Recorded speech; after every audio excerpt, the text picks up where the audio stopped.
Est-ce qu'on peut acclamer la bonté de Dieu ce soir? Alléluia. Notre Dieu est réellement bon. Alléluia. Ça ne dépend pas de ce que nous avons. Ça ne dépend pas des temps ou des circonstances. Genre, aujourd'hui Dieu n'était pas bon. Non, non, non. Demain il sera bon. Non, non, non. Dieu est bon. Hein? C'est une vérité.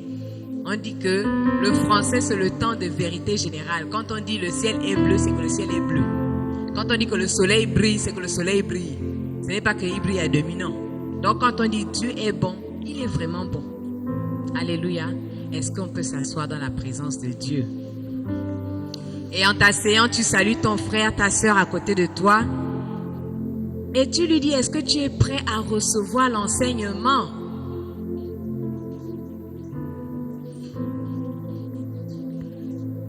Amen, amen, amen.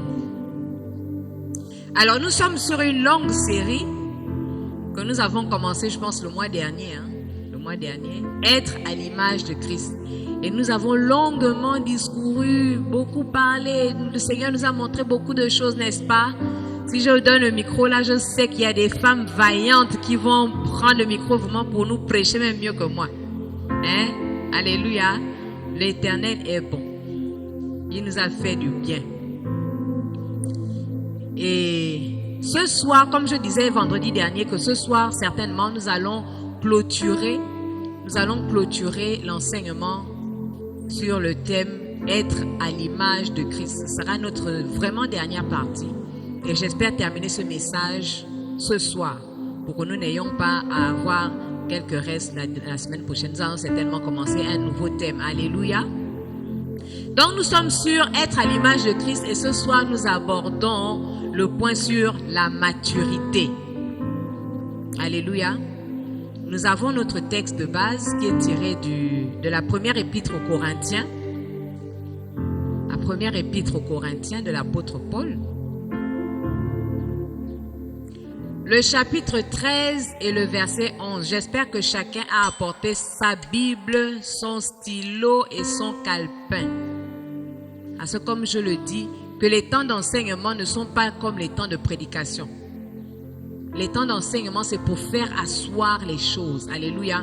La prédication nous excite, la prédication nous émeut. La prédication nous chatoie dans notre esprit.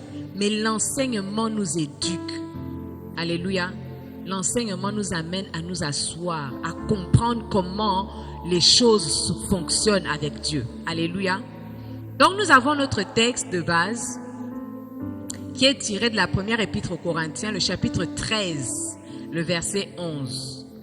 La Bible déclare ce qui suit. Lorsque j'étais enfant, je parlais comme un enfant, je pensais comme un enfant, je raisonnais comme un enfant. Lorsque je suis devenu homme, j'ai fait disparaître ce qui était de l'enfant. N'oubliez pas, nous sommes sur la maturité. Et donc là déjà, depuis notre texte de base, nous voyons qu'il y a une progression de l'état, du stade d'enfant à l'adulte. Alléluia. Nous commençons en introduisant notre thématique en disant que le dictionnaire biblique nous informe que la maturité spirituelle est le processus continu par lequel un croyant abandonne sa nature charnelle pour devenir de plus en plus semblable à Christ. Alléluia. Rappelez-vous que notre thème, notre grand thème, c'est être à l'image de Christ. Et la maturité, on nous dit que c'est le fait d'abandonner sa nature charnelle pour se rapprocher de la nature de Christ. Alléluia. La nature de Christ, la maturité se mesure non par la simple accumulation de connaissances. C'est-à-dire, ce n'est pas le fait de recevoir des enseignements qui nous rend matures. Ce n'est pas le fait d'être enseigné qui nous rend matures. Mais c'est le fait d'avoir un caractère transformé à travers les enseignements que nous recevons. Alléluia. Le caractère doit être transformé et notre foi doit être mise en action. Alléluia. Être à l'image de Christ est un appel à atteindre la stature parfaite du Seigneur. C'est en effet devenir mature. Et cette maturité doit se lire à travers deux attitudes majeures qui feront l'objet de notre enseignement de ce soir. Vous l'aurez compris, je l'ai surligné dans la slide précédente. C'est le fait d'avoir un caractère transformé et le fait de mettre en pratique la foi, d'exercer notre foi qui prouve que nous sommes devenus des chrétiens matures. Alléluia. Donc nous passons à notre premier point. Le caractère transformé. Le caractère transformé qui est une des caractéristiques de la maturité pour le chrétien. Et nous avons notre texte de référence dans Hébreux, le chapitre 5, le verset 14, qui dit « Mais la nourriture solide est pour les hommes faits, pour ceux dont le jugement est exercé par l'usage à discerner ce qui est bien et ce qui est mal. » Ne vous étonnez pas du fait que j'ai surligné, que j'ai mis en couleur certains termes. Donc, les hommes faits, exercer et discerner. Nous allons comprendre pourquoi je l'ai fait. Alléluia. Mais la nourriture solide est pour les hommes faits, pour ceux dont le jugement est exercé, par l'usage à discerner ce qui est bien et ce qui est mal. Il y a plusieurs vérités qui se dégagent dans notre texte de référence. Tout d'abord, il y a l'expression homme fait que j'ai surligné. Ensuite, il y a le terme exercer que vous avez vu également. Et enfin, il y a le verbe discerner. Nous allons étudier ces trois termes pour comprendre comment le caractère est transformé ou comment le caractère doit être transformé. Alléluia. Donc, la première expression, c'est homme fait. En grec, nous allons faire un peu de grec. Si vous n'avez jamais voyagé en Grèce, c'est pas grave. Aujourd'hui, on va parler grec. Alléluia. Juste pour vous châtiller un peu, vous titiller un peu. Donc, en grec, homme fait veut dire teleios. Teleios. Donc, quand vous allez marcher dehors, là, vous dites seulement à quelqu'un, teleios. Alléluia. Non, il faut blaser un peu. Hein. Donc, moi, je parle le grec. Alléluia. Même si ce sera le seul mot. Hein. Alléluia. Donc, l'expression homme fait en grec teleios fait référence à des individus qui ont atteint une maturité spirituelle et un caractère affermi. Et les Saintes Écritures nous enseignent, nous apprennent qu'un homme fait ou un homme accompli se caractérise par la responsabilité, la sagesse, l'intégrité et un profond attachement aux principes de Dieu. Alléluia. Qu'un homme fait, quand on parle d'un homme fait, c'est quelqu'un qui est responsable, c'est quelqu'un qui est sage, c'est quelqu'un qui est intègre, c'est quelqu'un qui a un profond attachement aux principes de Dieu. Tout ce qui concerne Dieu, il est fortement attaché. Il observe la loi de l'Éternel, il la médite, il agit fidèlement selon tout ce qui est prescrit. Selon Josué 1, le verset 8. Alléluia. Voilà ce qui est de l'homme fait. Ensuite, nous avons le terme exercer, dont le jugement est exercé. Exercer du terme grec gumnazo. C'est pas ma langue. Hein? Gumnazo. Le terme est tiré du grec gumnazo. Il fait référence à un entraînement vigoureux. Non seulement du corps, c'est-à-dire que c'est un terme qui est utilisé pour l'entraînement physique, mais surtout l'entraînement de l'esprit. Vous imaginez un peu, c'est le fait de réfléchir sur les choses, le fait d'analyser, le fait de chercher à comprendre, le fait de ne pas se précipiter, mais de prendre le temps de prendre les bonnes décisions. Alléluia. C'est le fait de pratiquer un exercice ou une activité de façon récurrente et permanente. C'est-à-dire c'est un exercice que l'on fait quotidiennement, tout le temps, à chaque instant. Être exercé. Ensuite, le troisième terme que nous avions trouvé, c'est le terme discerner, le verbe discerner. Et le verbe discerner veut dire distinguer. Ça veut dire aussi juger. Une personne qui juge, c'est une personne qui mesure. C'est une personne qui pèse. C'est une personne qui examine les faits avec minutie. Je m'arrête un peu là pour dire que quand, je prends un exemple, quand une personne vient te donner une information, c'est-à-dire avant de relayer l'information, tu t'assois d'abord pour examiner est-ce que cette information est avérée. Est-ce que qu'est-ce que je comprends de cette information, ou alors tu examines en fait pour comprendre est-ce qu'il n'y a pas le faux qui se cache dedans. Mais malheureusement, ce n'est pas la pratique commune. Aujourd'hui là, dès qu'on t'amène une information, paf, tu as déjà relayé, tu n'as même pas cherché à savoir si c'est vrai, si c'est faux, si c'est comment. Parce que comme je disais la dernière fois que dans les rumeurs que nous entendons, il y a beaucoup plus de mensonges que de vérité. Alléluia. Et notre texte nous dit que nous devons avoir la capacité de discerner ce qui est bien de ce qui est mal.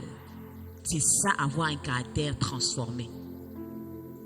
Donc, quelqu'un qui a un caractère transformé ne prend pas de décisions à la hâte, c'est-à-dire rapidement, sous l'effet de la colère, sous l'effet de l'émotion. Non. Une personne qui a un caractère transformé est assise parce qu'elle juge, elle réfléchit, elle analyse, elle voit le pour et le contre. Elle enlève ce qui est mal de ce qui est bien. Alléluia. Avoir un caractère transformé. Ce verset donc, je parle donc du verset, notre verset de référence que nous avons lu dans Hébreux. Ce verset que nous venons d'analyser nous fait comprendre qu'une personne mature a vu son caractère être transformé au contact du Seigneur. Alléluia. Plus tu t'attaches au Seigneur, plus ton caractère en est impacté. Alléluia. N'oubliez pas que dans notre texte de base au début, on nous a dit que lorsque j'étais enfant, je réfléchissais comme un enfant. Je raisonnais comme un enfant. Je parlais même comme un enfant. Vous avez vu comme les enfants parlent? L'enfant parle, il ne réfléchit pas. Et l'enfant parle, il répète des fois les mots qu'il a entendus. Si c'est une injure, il va te la répéter. Alléluia. Mais la Bible déclare que quand nous sommes devenus adultes, nous avons fait taire, nous avons chassé tout ce qui est de l'enfant. Donc on ne réagit plus comme les enfants. On n'est plus impulsif. On n'est plus, ça sort comme ça sort. Alléluia. Le caractère transformé, ça fait partie de la maturité. La transformation du caractère est une des preuves évidentes de la maturité. Et dans notre texte de base, comme je le disais tantôt, l'apôtre Paul nous parle du passage de l'enfance à l'adulte. C'est un mouvement ascendant. C'est-à-dire, on part du petit et on grandit. Alléluia. Ce n'est pas l'inverse. Pour dire que on part du grand, on devient petit. Non. Avec Dieu, les choses vont croissant. Et la Bible déclare que Dieu nous amène de gloire en gloire. Alléluia. Dieu transforme notre caractère. Dieu transforme notre vie pour nous faire passer d'un statut A à un statut B.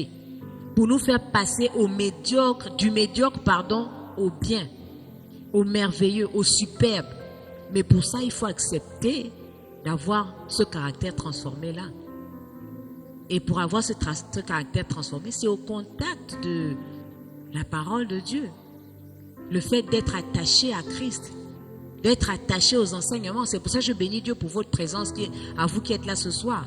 Parce que le fait de recevoir des enseignements vous permet également de pouvoir discerner dans vos vies ce qui est bien de ce qui est mal. Ce que je faisais bien, je continue de le faire. Et ce que je faisais mal, je le change. Parce que la parole de Dieu est venue mettre comme une limite. Alléluia. Donc vous êtes bien heureux ce soir. Vous êtes bénis d'être là ce soir. Alléluia. Est-ce que vous pouvez acclamer pour vous-même?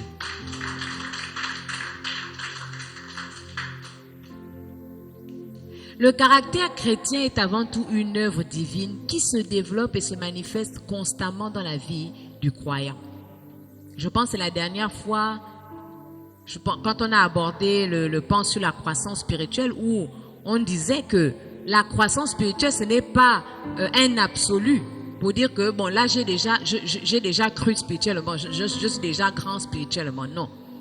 La croissance spirituelle, c'est un processus. C'est-à-dire, c'est continuel. À chaque fois que tu es au contact de la parole de Dieu, il y a quelque chose que tu améliores. Il y a quelque chose que tu changes. Il y a quelque chose qui te fait grandir. Alléluia. Et c'est la même chose avec la maturité. Plus tu apprends, plus tu as enseigné, tu ajoutes un grain de maturité. Tu ajoutes une échelle, une étape, un indice en plus. Alléluia. Ce caractère chrétien dont nous parlons se caractérise par 3 aspects majeurs que je vais citer ici. Et nous allons décortiquer cela ensemble. Quelqu'un qui a le caractère transformé développe le fruit de l'esprit. Alléluia. Dans Jean 5, le verset 22, je ne l'ai pas mis ici là pour que nous puissions le lire ensemble. Galates, pardon. Donc, à vos Bibles.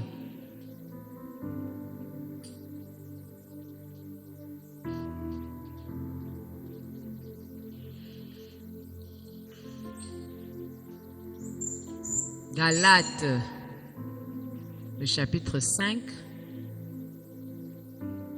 le verset 22. La Bible déclare, « Mais le fruit de l'esprit, c'est l'amour, la joie, la paix, la patience, la bonté, la bénignité, la fidélité, la douceur, la tempérance. » Alléluia. Quelqu'un qui a le caractère transformé doit pouvoir développer ces fruits de l'esprit-là.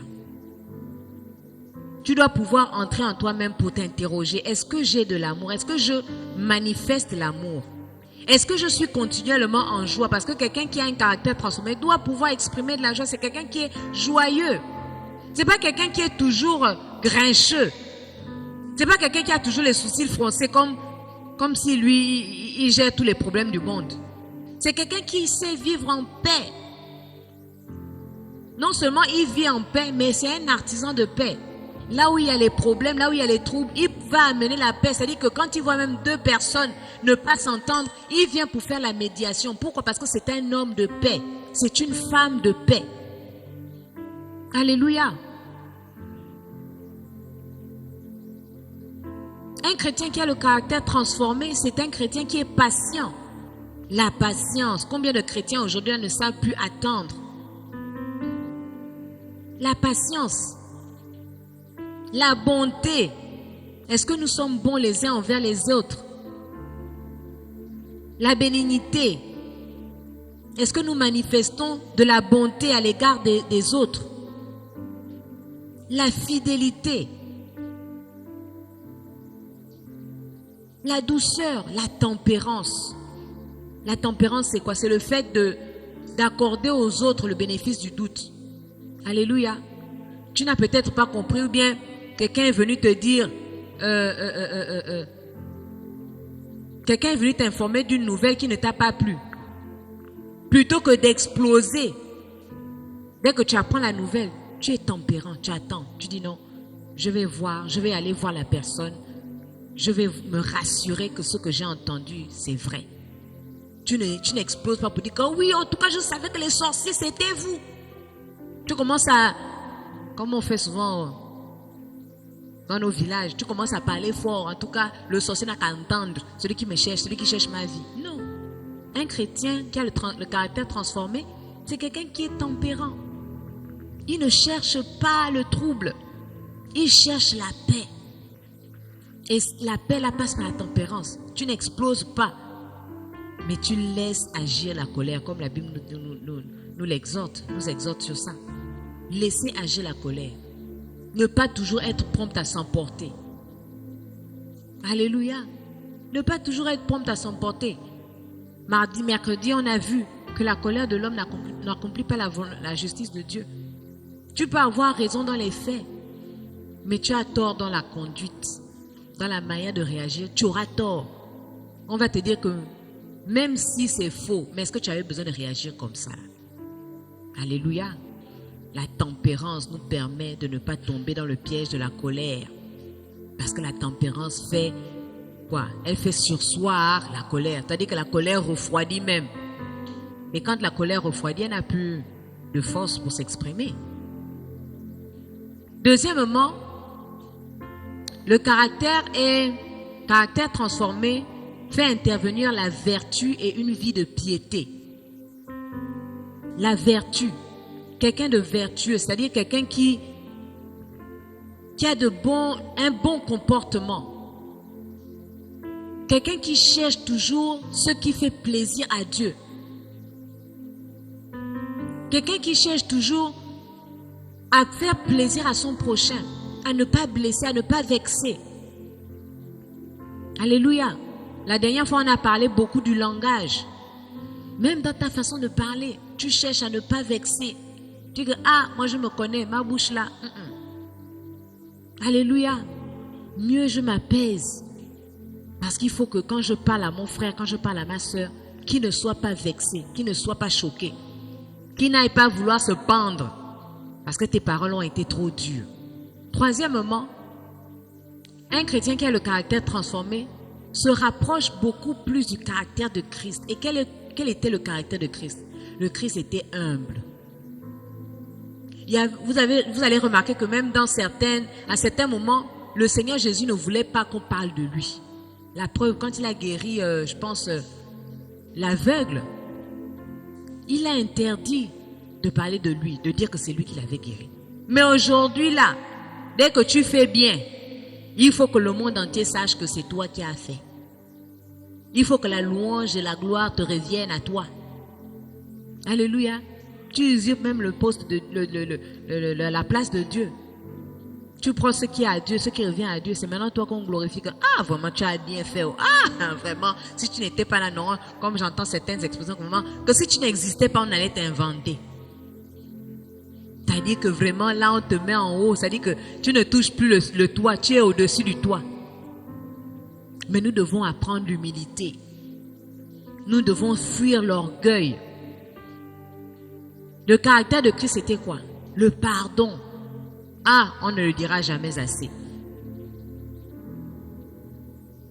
Le pardon. Aujourd'hui, certaines personnes refusent de pardonner parce que elles disent que la personne n'a qu'à venir me demander pardon pour que je lui pardonne. Donc toi, tu pardonnes, c'est seulement quand la personne vient te demander pardon. Si la personne ne vient pas te demander pardon, tu ne pardonnes pas. Mais est-ce que toi, tu penses que tu es méritant du pardon du Seigneur? Ou bien tu penses que les péchés que toi tu fais, c'est petit par rapport à ce que l'autre fait envers toi. Par rapport à ce que l'autre a fait envers toi. C'est ça là qui est grand. Alléluia. Le pardon. Et l'intégrité. L'intégrité, c'est le refus de se compromettre. Le refus de se compromettre. Ça là, c'est quelque chose qui fait mouche dans les administrations, dans les lieux de travail. On va venir te corrompre. Oh non, falsifions un peu ici, là. Ajoutons un zéro ici, là. Imitons la signature du chef. Mais toi, qu'est-ce que tu fais? Intègre que tu es. Est-ce que tu vas plonger dans cette façon de faire? Est-ce que tu vas réagir comme tout le monde fait? Parce que c'est la façon de faire de tout le monde. Est-ce que tu vas faire comme ça? Ou bien tu vas te baser sur la parole de Dieu, que la parole de Dieu m'interdit certaines choses. Je ne peux pas faire parce que les autres font. La Bible déclare que tu ne suivras point la multitude pour faire le mal, pour faire ce qui est mal. Ce n'est pas parce que tout le monde est là-bas que c'est là-bas la vérité. Alléluia. Soyons des personnes matures pour analyser. Même quand il y a des soulèvements ou quand il y a des, des insurrections, quand les gens peut-être font un mouvement de grève, même s'ils ont raison, mais est-ce que ça te donne le droit d'agir comme eux? Alléluia. Qu'est-ce que Dieu te dit à toi? Pour les élèves à l'école, c'est parce que tout le monde pompe. Allez, nous tous aussi, on rentre dans la danse du pompage. Pour que le pétrole sorte, il faut pomper. Donc voilà comment toi aussi, tu as ta petite feuille, ou bien tu écris sur la cuisse, bien dans la main, ou bien... Alléluia. Ce n'est pas parce que tout le monde fait que non, le prof est trop dur. Si tu ne pompes pas avec lui, tu n'auras jamais la moyenne, je t'ai dit. Allez, toi aussi tu vas maintenant rentrer dans la barque. Alléluia. N'oublions pas que ça c'est une fenêtre que j'ouvre et que je vais rapidement fermer. Que quand une personne pompe, tu pompes, c'est pour toi. Hein. C'est ta propre destruction que tu es en train d'écrire. Alléluia. Parce que ce sont des lacunes que tu vas traîner avec toi sur le long de ton parcours scolaire. Alléluia. Parce que ce que tu n'as pas retenu ici, là, que tu as pompé pour avoir la moyenne, tu es passé en classe supérieure. Mais ce que tu n'as pas retenu là, ça t'attend là-bas. Parce qu'il faut avoir retenu ça pour passer à un autre niveau. Alléluia. Et c'est là où tu dois faire intervenir l'intégrité. Non, moi je suis chrétienne. J'ai un caractère transformé. Je ne suis pas comme ceux du monde. Je ne veux pas m'apparenter à eux. Je ne veux pas les ressembler. Dans les administrations, tout le monde fait des petites pirouettes là pour avoir les primes, pour avoir les avantages. L'intégrité. Tu vas imiter la signature du chef. Ou bien tu vas aller couler l'autre pour être bien vu. Tu bases l'autre, comme on dit au quartier. Alléluia. Ce sont des choses que nous vivons, ou bien, n'est-ce pas, non? Voilà. Mais nous devons comprendre que si nous voulons être des chrétiens matures, nous sommes sur le cadre de la maturité, notre caractère doit être transformé. Notre caractère doit avoir croisé Christ sur notre parcours chrétien. Deuxièmement, nous avons dit que notre foi doit être mise en action, en pratique. Nous devons rendre notre foi active. Deuxièmement, la foi mise en pratique. Et la Bible déclare dans 2 Timothée, le chapitre 3, du verset 14 au verset 17, c'est un peu long, mais nous allons lire. Toi, demeure dans les choses que tu as apprises et reconnues certaines, sachant de qui tu les as apprises. Dès ton enfance, tu connais les saintes lettres qui peuvent te rendre sage à salut par la foi en Jésus-Christ. Toute écriture est inspirée de Dieu et utile pour enseigner, pour convaincre, pour corriger, pour instruire dans la justice, afin que l'homme de Dieu soit accompli et propre à toute bonne œuvre. Alléluia. Nous voyons que tout ce qui a été cité en haut là, la finalité c'est quoi? C'est pour que nous soyons accomplis et propres à toute bonne œuvre. Alléluia. La pratique de la foi. Les croyants matures mettent en pratique les bonnes œuvres pour lesquelles ils ont été préparés. Selon Éphésiens 2, le verset 10. La pratique de la foi est la caractéristique des chrétiens matures.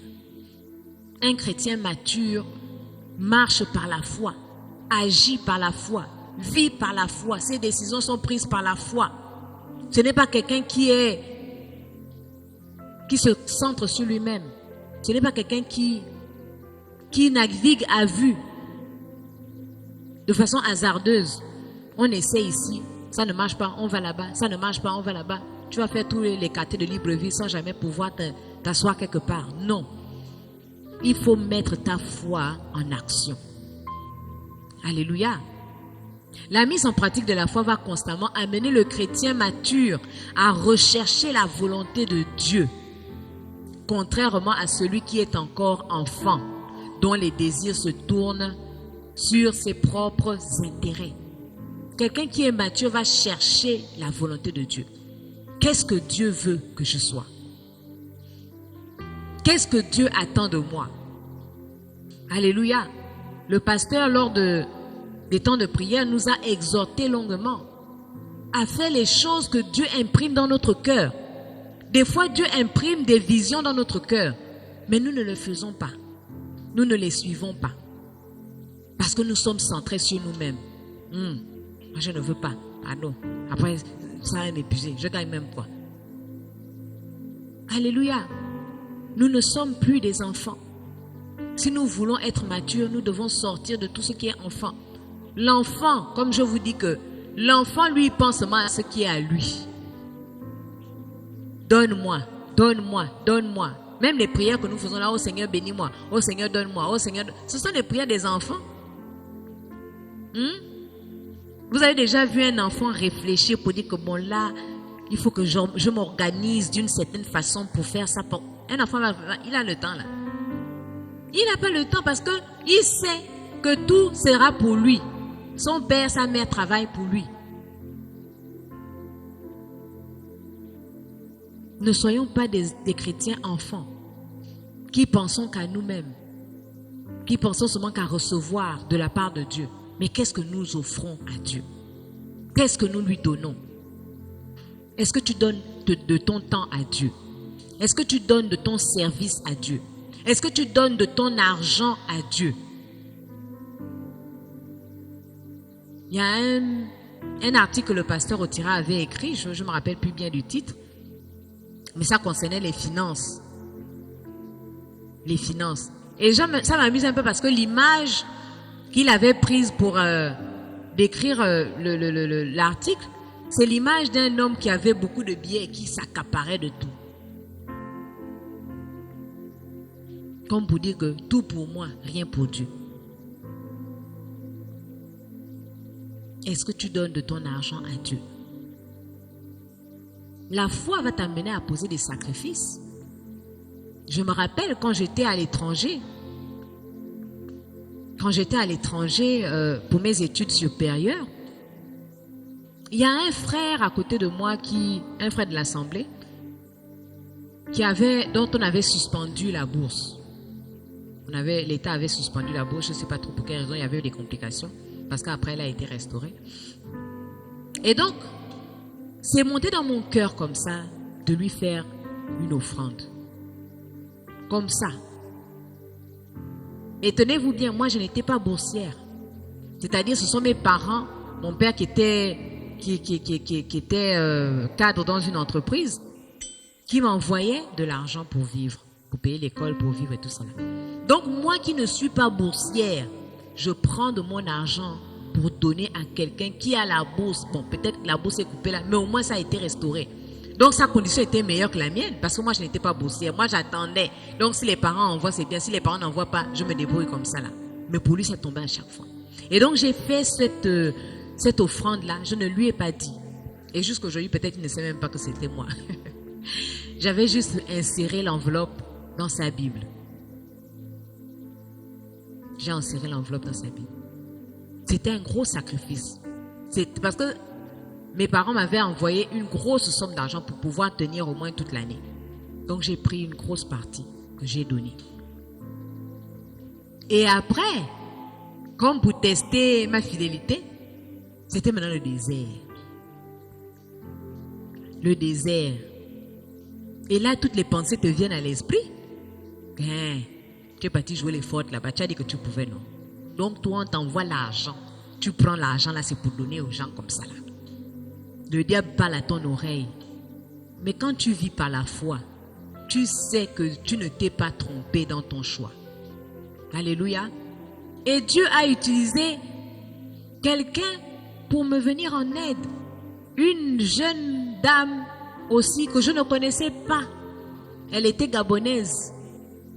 Mais on ne s'est jamais vu comme ça là.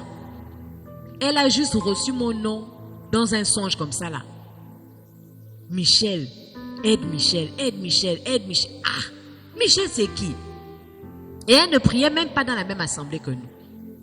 Et voilà comment elle va, puisqu'elle sait que dans son assemblée il n'y a pas de Michel, il n'y a pas de Gabonais, parce qu'elle était dans une église où il n'y avait pas beaucoup de Gabonais. Donc elle se rapproche, elle habitait avec ses colocataires, voilà, qui étaient des Gabonais aussi. Donc elle demande à une de ses colocataires, est-ce que chez vous, dans votre église, vous avez une jeune fille qui s'appelle Michel? Michel, oui, il y a une Michel, elle est même chante et tout ça. Ah, ok. Donc, appelle-la, dis-lui que je veux la voir. Quand on vient même me dire qu'oh non, il y a un tel qui veut te voir, je ne connais pas, je dis que c'est qui? Ah. Vous savez que quand on est à l'étranger, il y a souvent les racontages un peu par-ci par-là. Je dis que, ah Seigneur, j'ai parlé le nom de qui au Seigneur? Peut-être qu'on va m'accuser là-bas ou bien on va me tacler là-bas. Je suis partie. Je me suis assise, vraiment comme dans un tribunal. Genre, tu es là, on te fait asseoir au salon, elle était encore dans la chambre là-bas. Tu commences à cogiter comme mon Dieu, j'ai fait quoi, Seigneur, j'ai cité. La fille là, je ne la connais même pas, j'ai cité son nom où. Tu commences à réfléchir, confesser les péchés que tu n'as même pas fait. Ah! Voilà comment elle sort de sa chambre.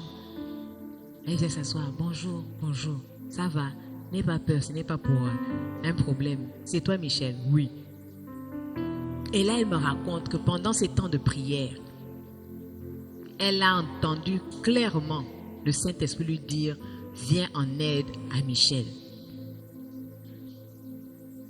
Je suis restée là, scotchée comme ça là. Elle dit, je ne sais pas ce que tu traverses, je ne sais pas les difficultés auxquelles tu fais face, mais Dieu m'a dit de te venir en aide. Et elle m'a soutenue pendant 3 mois.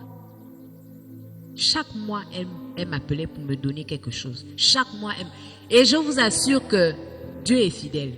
Quand tu marches par la foi, Dieu va honorer ta foi. Alléluia. C'est ça, faire preuve de maturité. C'est-à-dire, tu poses des actes même que le commun des mortels ne comprend pas. Mais toi, là, vraiment, qu'est-ce qui se passe dans ta tête? Parce que si j'avais dit ça à quelqu'un avant de le faire, vous pensez que la personne m'aurait laissé faire? Elle dit que toi, tu es malade, hein? Donc toi, tu n'as pas la bourse, tu vas aller aider quelqu'un qui a la bourse. Mais je n'ai consulté ni le ciel ni la terre. J'ai obéi à ce que je ressentais dans mon esprit. J'ai laissé ma foi me porter et ma foi ne m'a pas laissé tomber. Alléluia. Quand tu es mature, tu ne vis plus pour tes propres intérêts, mais tu vis par la foi. Tu vis pour faire plaisir à Dieu. Il y a la parole de Dieu dans Ésaïe, le chapitre 6, verset 8 qui dit, « Puis j'entendis la voix du Seigneur qui disait, « Qui enverrai-je et qui sera notre messager? Et je dis, me voici, envoie-moi. » Le Seigneur cherche des gens consacrés, des gens qu'il peut utiliser, des gens qui peuvent marcher selon ses instructions. Mais ils sont où, ces gens-là? Ils sont où? On a peur. On est là dans notre zone de confort. On ne veut pas faire le pas de la foi. On ne veut pas faire le pas de la foi parce que c'est une zone inconnue. La peur de l'inconnu. Qu'est-ce que je vais trouver là-bas? Peut-être que c'est le fossé. Ça me rappelle une anecdote que j'avais lue sur Facebook où je me rappelle plus trop comment ça commence. En tout cas, quelqu'un qui a atterri sur un... Ah oui, je pense que c'était un parachute ou un parachutiste ou quelque chose comme ça là, qui a atterri sur un arbre pendant la nuit. Et il est là, il a atterri sur l'arbre, il ne sait pas à quelle hauteur de l'arbre et du sol il se trouve. Et là, il entend une voix qui lui dit « Saute ». Ah! C'est-à-dire que tu regardes le noir, tu regardes le sol, tu vois tout est noir. Tu ne sais pas ce qui est là. Tu ne sais pas ce qui t'attend là. Si tu sautes là, peut-être que c'est fossé, peut-être que ce sont les épines, peut-être. Il dit jamais. Tu as menti. Seigneur, si c'est toi qui me dis de sauter là, tu as menti. Je ne peux pas sauter là. Il a passé la nuit là. Et quand il se réveille au matin, c'était là, comme ça là. Il était à cette hauteur là. Donc il a passé la nuit sur l'arbre, avec tout l'inconfort, alors qu'il pouvait sauter, atterrir au sol et marcher, continuer sa route. Alléluia. La foi. La foi, c'est faire confiance à l'inconnu de Dieu. Et ça, c'est pour les personnes matures. C'est pour les personnes matures qui savent apprécier Dieu, que Dieu ne va jamais m'abandonner. Qu'il pleuve, qu'il neige, qu'il vente, qu'il tempête, Dieu ne va jamais m'abandonner. L'Éternel cherche des hommes et des femmes matures qui comprennent le cri de son cœur afin de les envoyer vers les perdus. Mais très peu sont prêts à accepter cette mission car cela est attaché de gros sacrifices. Là, je suis en train de parler un peu de l'évangélisation. Dieu veut t'envoyer, Dieu veut t'utiliser comme une antenne de relais pour appeler les perdus. Mais toi, tu refuses parce que ça va te coûter ton argent. Il faudra payer le taxi. Ça va te coûter le refus de la personne. Quand la personne tape les blazes, je vais venir et puis elle ne vient pas. Ça va te coûter l'humiliation. Des fois, tu pars même la trouver à la maison. Elle dure dans la maison, elle ne sort pas. L'heure de culte est en train d'arriver, tu es obligé de partir, tu la laisses. L'humiliation. Mais est-ce que tu es prêt à payer ce prix-là? Est-ce que tu es prêt à accepter de répondre au cri du cœur de Dieu par rapport aux âmes perdues? Ça, ce n'est que dans le cadre du salut. Et ça, c'est même le salut, l'évangélisation juste immédiat là. Mais que dirions-nous des missionnaires qu'on envoie par-ci par-là? Les gens tu quittes ta patrie, tu quittes ton pays, peut-être même tu as tout le confort là-bas. Et tu vas, parce que Dieu t'a dit, va dans tel pays. Tu ne sais pas où tu vas atterrir. Tu ne sais même pas si les gens seront hostiles, si les gens vont t'accepter. Mais tu vas parce que tu obéis à la voix de Dieu. Qui t'a dit, va. Alléluia. Ça, c'est faire preuve de maturité.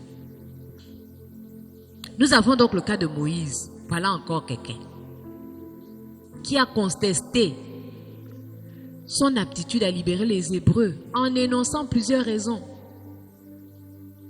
Dieu lui dit que j'ai entendu le cri de mon peuple qui crie en Égypte. Va pour le sauver. Et il donne toutes les raisons du monde. Seigneur, je ne suis pas digne. Seigneur, je ne sais pas parler. D'ailleurs, je vais même leur dire que c'est qui m'envoie. Ils ne vont même pas me croire. Et pour couronner le tout, je ne sais pas parler. Parce que Moïse était bègue. Et dans toutes ces raisons-là, Dieu ne faisait que lui trouver une solution. C'est-à-dire qu'il donne la raison que je ne suis pas digne. Le Seigneur lui dit que c'est moi qui te rends digne, c'est moi qui te choisis. Il donne la raison que je vais leur dire que qui m'a envoyé. Le Seigneur dit, va leur dire que je suis t'a envoyé. Il dit encore, ils ne me croiront pas. Le Seigneur dit que je vais faire des miracles, des prodiges, ils vont te croire. Je ne sais pas parler. Ton frère Aaron va parler pour toi. Malgré ça, il dit quand même au Seigneur, ah Seigneur, envoie qui tu veux. Une façon de dire que, envoie les autres, mais pas moi. Je me disqualifie. Alléluia. Cette histoire, vous pouvez la trouver dans Exode 3, le verset 4. Moïse n'a pas eu confiance à Dieu. Il n'a pas cru aux paroles que Dieu lui donnait. Il ne s'est pas attaché à ce que Dieu avait dit. Et pourtant, Dieu a fait des prodiges. Mets la main sous ton manteau. Ressors là. Elle est lépreuse. Remets, machin. Il a vu. Mais ça n'a pas... Non, il ne voulait pas. Pourquoi? Parce qu'il a regardé à sa condition. La peur de Pharaon. Mon Dieu, je suis quitté d'Égypte. Je n'étais pas en bon terme avec Pharaon. Et puis c'est là-bas que Dieu m'envoie encore. Mais la foi va te faire croire en ce Dieu-là. Que si lui m'envoie, il ne va jamais me laisser. Il ne va jamais m'abandonner. Il ne va jamais me donner en proie au loup. Pardon. Il ne va jamais me livrer dans la fosse au lion. Moïse était focalisé sur ses propres imperfections, ses inaptitudes. Il n'avait pas foi en celui qui le mandatait, malgré toutes les raisons que Dieu avait évoquées. Dieu avait donné des raisons. Mais tout ça, ça n'a pas aidé Moïse. Il dit quand même à la fin, Seigneur, envoie qui tu veux envoyer. Il est resté focalisé dans sa zone de confort. Moi, je sais paître les bœufs, les brebis, ou c'était quoi les moutons. Je préfère rester là. Seigneur, pourquoi tu veux que je fasse autre chose? La maturité, c'est mettre la foi en pratique, mettre la foi en action. Nous avons par contre le cas de Jésus. Ça, c'est un bel exemple que j'ai beaucoup apprécié. Parce que Jésus est dans une configuration où il devait passer par la croix pour mourir, non? Pour mourir pour l'humanité. Vous imaginez un peu? Les gens, même quand... là, dans les pays où il y a encore la peine de mort, c'est-à-dire que tu comptes tes heures, tu comptes les jours, tu comptes les secondes.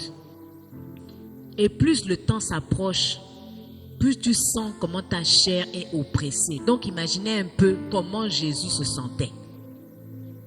Il se sentait oppressé dans sa chair. Vous pensez qu'il était obligé de le faire? Il n'était pas obligé de le faire. Hein. Il pouvait dire que moi, en tout cas, cette histoire-là, je vais aller mourir pour des gens qui m'ont insulté.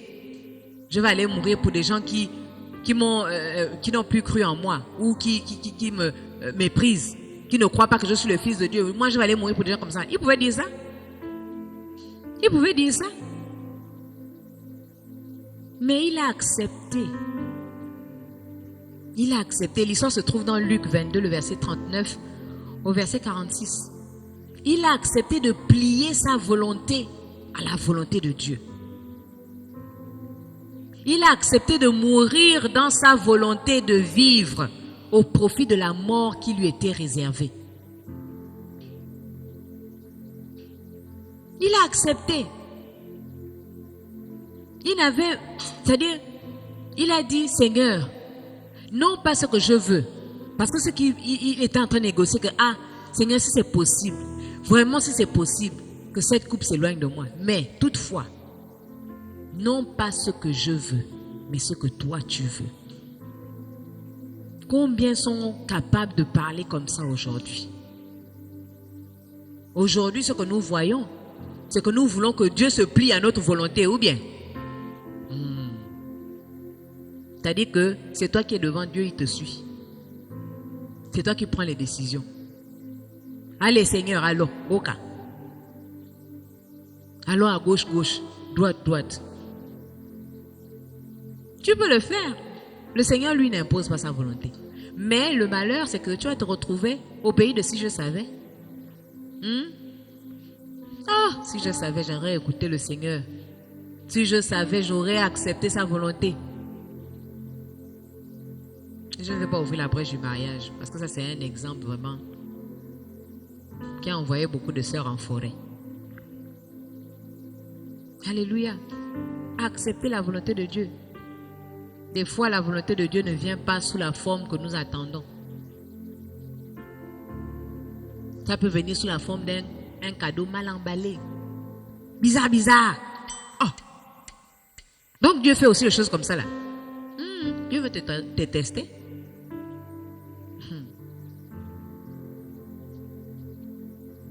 Il y a quelqu'un qui un jour est venu nous voir. Non, on me propose un travail. Mais le salaire, vraiment, c'est pas ça. Quoi? Moi, j'ai occupé des postes de responsabilité. Mais le salaire, c'est pas ça. Non. Et on lui a dit, prends. C'est toi qui es au chômage, c'est toi qui fais encore le malin. On lui a dit, frère, prends. Accepte. On ne sait pas comment Dieu travaille. Mais Dieu peut utiliser cette petite ouverture-là pour t'ouvrir quelque chose de plus grand. Dieu, il est Dieu. Des fois, il veut te tester aussi pour voir si c'est l'argent qui t'intéresse d'abord. Nous, les femmes, là. C'est l'argent quand tu vois autant de zéros derrière le 1. Ça t'excite. Là, c'est bon. Là, il parle bien. Mais quand c'est seulement 4 zéros là, oh non. Ou bien 5 zéros là, non. À partir de 6 zéros, oui, là, on commence à considérer les choses. Mais prends d'abord, quand c'est même 5 zéros seulement, ou bien même 4 zéros, prends d'abord. Parce qu'on ne sait pas de quoi demain sera fait. Moi, j'ai des témoignages où je vous ai raconté le témoignage de quand je poursuivais encore l'argent, où je suis partie tomber dans une entreprise où moi-même j'ai plié bagage, je suis partie, on ne va pas chasser. C'est ça.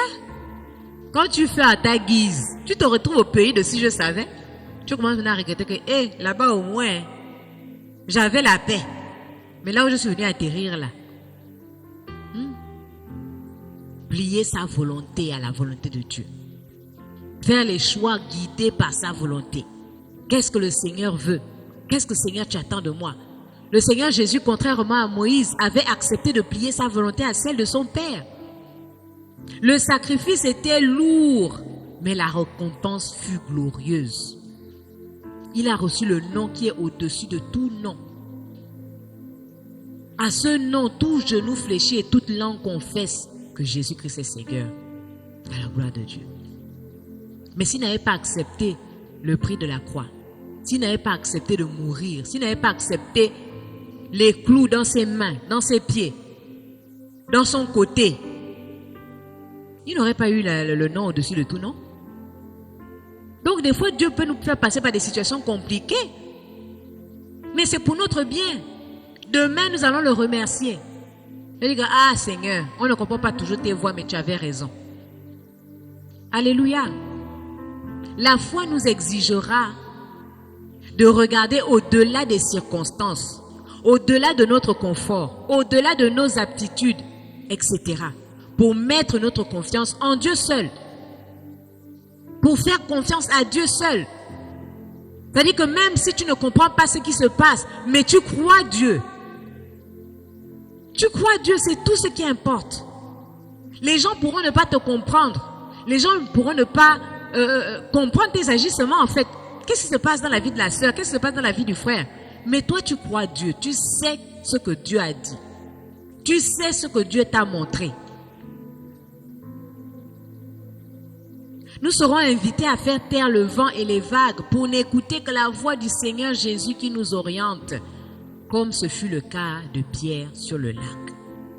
Vous imaginez un peu. Jésus marche sur les eaux. La mer est agitée. Il y a le vent, les vagues se soulèvent. Mais Pierre décide de ne pas écouter le bruit des circonstances. Le vent, la barque qui tangue. Il accepte de ne pas suivre ça. Mais il écoute la voix du Seigneur qui lui dit, viens. C'est un risque, hein? Mais ça là, c'est quand tu as déjà vu, en fait, quand tu connais le Dieu que tu sers. Tu sais qu'il ne peut pas te laisser tomber. C'est pas dès que Pierre a mis le pied sur l'eau, il est rentré. Non, non, non. Il a marché. Et c'est quand il a commencé à considérer les circonstances que, oh, je me retrouve où là? Qu'il a commencé à couler. Alléluia. Nous devons acquérir ce niveau de foi qui est une preuve de la maturité. Quelqu'un de mature, c'est quelqu'un qui a foi en Dieu. Quoi qu'il advienne, il ne recule pas devant les circonstances. Même si le ciel devient rouge feu, toi tu te tiens sur ce que Dieu a dit. Si Dieu t'a dit fonce, tu fonces. C'est Moïse qui disait, quand ils sont arrivés avec les Israélites dans le désert, qui disait que Seigneur, si tu ne marches pas avec nous, nous n'avancerons pas. Parce qu'avoir Dieu à ses côtés, c'est avoir la sécurité. La sécurité de savoir que nous ne serons pas abandonnés. En conclusion, nous disons que être à l'image de Christ est un long processus qui nécessite notre implication. Dans tous les points que nous avons vus là, on n'a pas vu quelque chose où c'est Dieu qui vient faire et puis nous on reste là statique. Vrai ou faux? Ça demande une implication. Tu acceptes de te laisser modeler. Tu acceptes de te laisser changer. Tu acceptes la parole, même si elle est dure, mais tu sais que Dieu châtie, c'est pour ton bien. Dieu te reprend, c'est pour ton bien. Dieu ne veut pas te perdre, c'est pour ça des fois il est dur avec toi. Qu'est-ce qu'on fait souvent avec nos enfants? On bastonne, non? Parce qu'on sait que la voie qu'il est en train de prendre là, c'est pas bon pour lui. Et on utilise la verge de la correction pour le ramener. Et c'est la même chose que Dieu fait avec nous. Des fois, les enseignements sont durs. Des fois, ce n'est pas ce qu'on veut entendre. Des fois, ce n'est pas ce qui nous arrange. Mais il faut accepter le brisement. Ce soir, on va parler du brisement. Pas ici, mais dans notre conférence des femmes. Alléluia. Le brisement. Il faut accepter d'être brisé par Dieu des fois. Parce que de ce brisement-là va sortir une femme forte. De ce brisement-là va sortir un homme fort. Un homme fait. Qui n'a point à rougir. Qui connaît discerner ce qui est bien de ce qui est mal. Ce n'est pas quelqu'un qui est par les émotions. Non. On n'est plus dans les émotions. Et je crois que les chrétiens de cette assemblée ne sont plus dans les émotions. Alléluia. Parce qu'avec tous les enseignements là, quand tu vois même ta soeur réagir façon, tu dis, ah soeur, on nous a déjà enseigné, pardon papa, assieds-toi. Alléluia. Nous devons aussi veiller les uns sur les autres. La parole, là, ça nous bâtit. Ça nous transforme. Ça nous amende. Juste à ce que nous soyons tous parvenus à l'unité de la foi et de la connaissance du Fils de Dieu, à l'état d'homme fait, à la mesure de la stature parfaite de Christ, selon Éphésiens 4, verset 13. Le but, c'est là, arriver à la stature parfaite de Christ, être à l'image de Christ. Alléluia. Ainsi s'achève notre longue série, être à l'image de Christ. Que Dieu vous bénisse ce soir.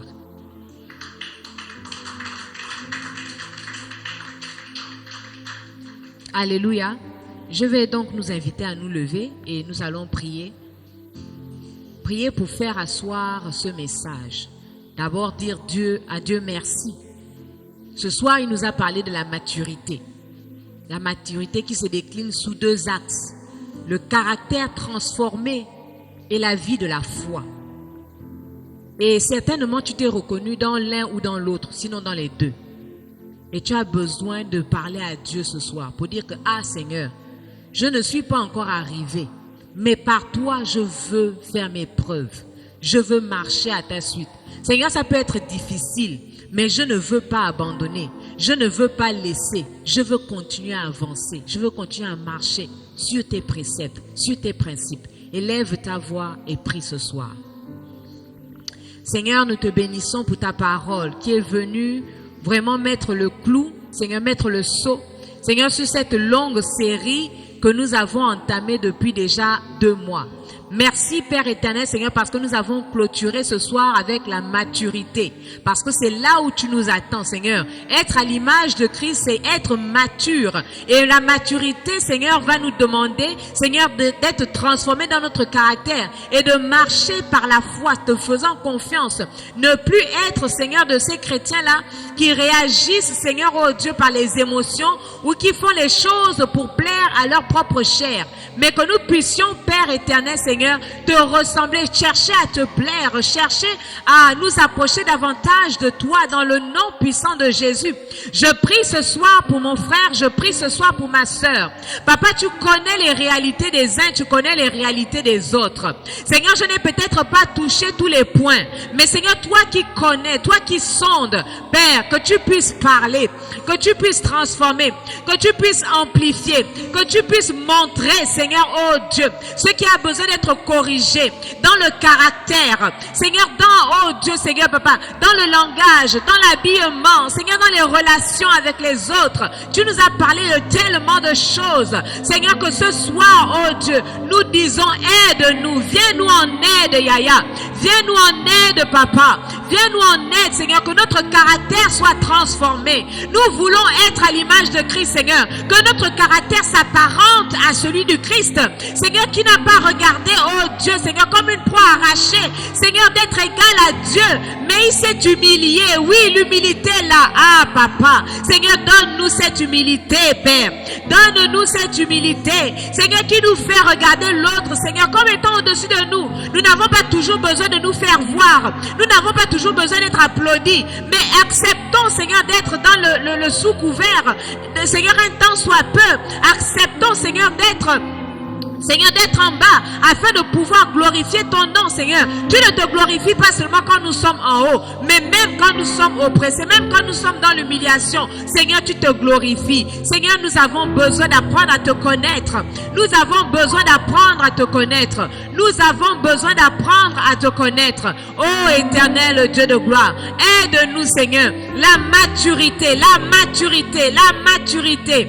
Aide-nous, Seigneur, à pouvoir, Seigneur, oh Dieu, nous aligner à toi, nous aligner à ce que tu veux, nous aligner à ce que tu veux, au nom puissant de Jésus-Christ de Nazareth, Père. Oh Saint-Esprit de Dieu, Reba Shantarababa, Rekarabashindereberebe, Rekarabashantaraba. Oh bien-aimé, lève ta voix, tu connais ce qui constitue encore tes faiblesses, tu connais ce qui constitue des faiblesses, tu connais ce pourquoi tu combats encore, ce qui est encore un piège pour toi. Tu connais là où tu as des problèmes, mais demande à Dieu de t'aider ce soir. Demande à Dieu de venir à ton aide. Demande à Dieu de t'aider. Demande à Dieu de te tenir par la main. Demande à Dieu de te réconforter. Reba shantara baba, reka raba shindereberebe, reba sheke yandereberebe. Au nom puissant de Jésus-Christ de Nazareth, nous avons besoin de toi. Seigneur, tu veux que nous atteignions la stature parfaite de Christ.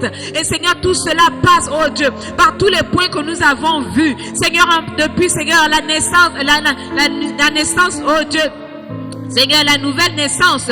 Seigneur, oh Dieu, en passant par la sanctification, la croissance spirituelle. Seigneur, le témoignage, Seigneur, et aujourd'hui la maturité. Oh Dieu, aide-nous. Aide-nous, Seigneur, à être matures. Aide-nous à être matures. Aide-nous à être matures. Dans le nom puissant de Jésus-Christ de Nazareth. Oh Père, Seigneur, merci pour ta parole. Merci, Seigneur, oh Dieu, pour les vies que tu as touchées ce soir par ta parole. Merci, Seigneur, pour les pendules que tu as remises à l'heure. Merci, Éternel, Seigneur, pour le recadrage, Seigneur, que tu as remis, Seigneur, dans nos cœurs, dans nos vies, dans nos intentions. Seigneur, les façons, oh Dieu, dont nous nous comportions. Seigneur, qui ne glorifie pas ton nom. Merci, oh Dieu, de recadrer. Seigneur, nous ne prenons pas cela comme un châtiment parce que tu nous aimes. Au-delà de ce que ça fait mal, Seigneur, à certains endroits. Mais tu nous as prouvé, Seigneur, à bien des reprises que tu nous aimes et c'est pour cela que tu nous châties des fois. Alors merci, nous disons merci, Seigneur, pour ce châtiment. Merci, Seigneur, pour, Seigneur, oh Dieu, nous avoir repris, oh Dieu. Papa, merci, Seigneur, de nous ramener, oh Dieu. Seigneur, à bon port, Seigneur, de nous ramener, Seigneur, là où tu nous attends réellement. Merci, Saint-Esprit. Que ton nom soit loué, que ton nom soit glorifié. Dans le nom puissant de Jésus-Christ, nous disons Amen en acclamant le Seigneur. Amen, Amen, Amen.